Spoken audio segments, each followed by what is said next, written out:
when silence screams louder than words. It rarely starts with shouting. More often, it begins with something small, a slight delay in replying to a message, a look that lingers too long, or avoids eye contact altogether.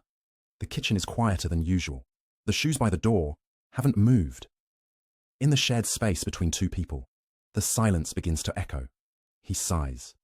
She doesn't ask why. They move around each other like ghosts who remember being lovers. There's nothing obvious to call a fight, yet both can feel it, thick in the air like humidity before a storm. Then the words finally arrive, not in warmth, in heat. You never listen to me unless I raise my voice. You always make everything about you. I can't breathe around you anymore.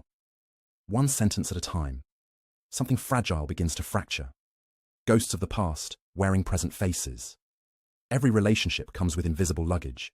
Partner A, for instance, might have grown up in a home where silence meant trouble, where quiet dinners were followed by loud slamming doors. So now, any emotional distance feels like punishment. Partner B, on the other hand, might come from a family where feelings were taboo. Crying was weakness. Speaking up led to mockery. So they learned to smile through disappointment, to apologize before they've done anything wrong. Now, these two people love each other, but their nervous systems speak different languages. When A says, "Talk to me," B hears, "You're failing." When B says, "Can we have space?" A hears, "You're abandoning me." And so, the misunderstanding deepens, not because they don't care, but because their old wounds are writing new stories. Language that cuts and the silence that kills. Arguments are rarely about what they seem to be. You're always late. You never care about what matters to me. You're too emotional. Behind each of these lines is an emotional iceberg. Only the tip is visible. What's underneath? I feel forgotten. I don't feel like a priority. I'm scared I'm too much for you. But these deeper truths rarely make it to the surface, because expressing vulnerability is terrifying, especially when the person you're speaking to is the one who triggered the pain. Instead of saying, "I'm hurt," we say, "You're selfish." Instead of saying, "I miss you," we say, "You never make time." And in doing so, we push away the very person we wish would come closer. Escalation, the emotional domino effect. Here's how a 30-minute misunderstanding becomes a week-long Cold War. A feels ignored, so they mention it sharply. B feels attacked, so they defend coldly. A feels dismissed, so they yell louder. B feels unsafe, so they shut down completely.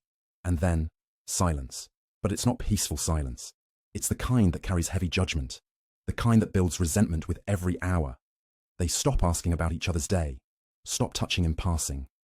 Eye contact becomes rare, jokes fall flat, and even shared meals feel like obligations.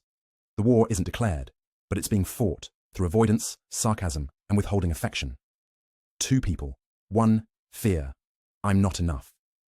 When we peel back the layers, so many fights stem from the same root. Fear. Fear of rejection, fear of inadequacy, fear of being too much or not enough. Maybe partner A lashes out not because they want control, but because they're terrified of being abandoned. Maybe partner B withdraws not out of cruelty, but because they don't believe they can say the right thing to stop the hurt. What looks like hostility might actually be despair in disguise. What looks like distance might be a shield from shame. If both partners could pause, breathe, and ask, what's really going on underneath this? The temperature would shift. Not because the pain is gone, but because the pain is finally being named. Changing the script. Imagine if the next time anger rose in your throat, you didn't reach for blame, but for truth. When you walked away, it reminded me of how my dad used to disappear mid-argument. It makes me panic. When you shut down, I feel invisible, like nothing I say matters. These aren't accusations. They're maps. They show the other person how to find you, where the hurt lives, what it needs. They also create space for response instead of reaction. I didn't know that walking away hurt you like that. I thought I was giving you space. I'm not ignoring you. I'm overwhelmed, but I want to be here. That's how repair begins. Not with solutions, but with recognition. When repair becomes the new intimacy. Healing in a relationship isn't marked by a lack of arguments. It's marked by the presence of repair. What separates healthy couples from toxic ones isn't that they never fight.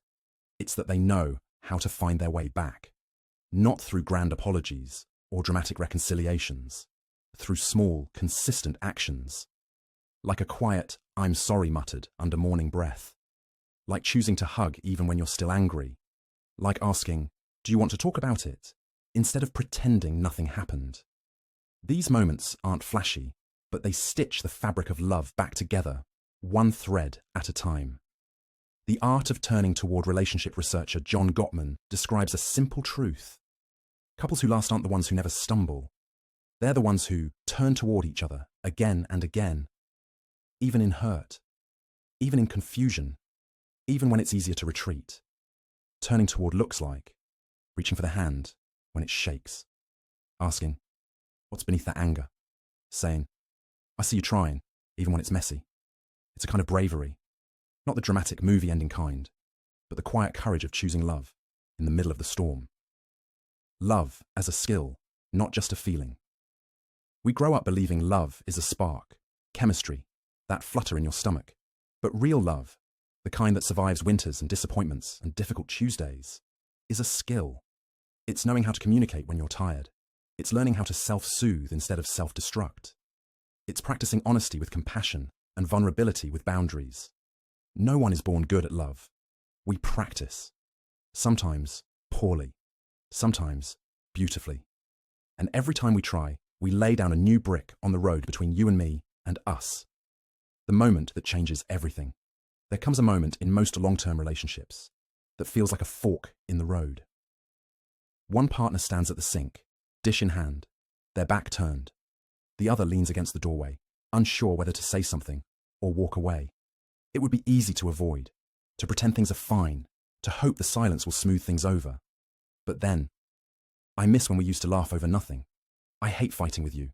I feel far away, and I don't want to be. These aren't dramatic gestures, but they break the cycle.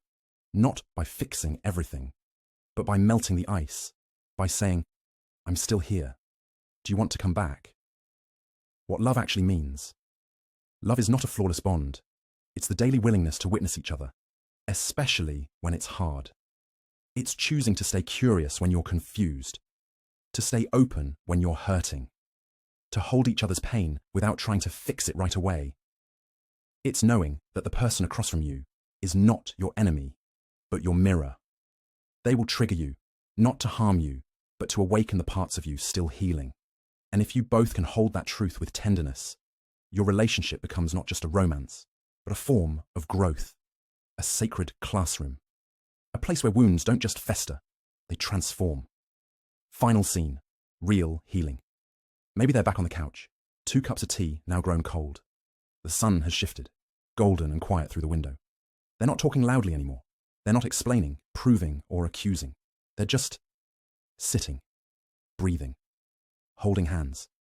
And one of them says, almost whispering, "I'm learning. I won't always get it right. But I want to keep trying. With you." The other nods, eyes soft. Because really, that's what most of us want to hear. Not perfection, just presence, just intention. Just someone who sees your mess and says, "You're still mine." What to remember when love feels hard. No one gets it right all the time, not even therapists, not even the most emotionally intelligent couples. If you feel like giving up, pause. Ask, is this exhaustion or is this growth? Your partner is not a mind reader, and neither are you. Speak, gently. Sometimes the argument is just a symptom of deeper unmet needs. You're not broken, you're becoming. The real love story. Forget fairy tales. The real love story is this: 2 people, flawed, tender, trying, fighting through miscommunication, choosing repair over silence, returning to the table again and again, not because it's easy, but because it matters. That is love.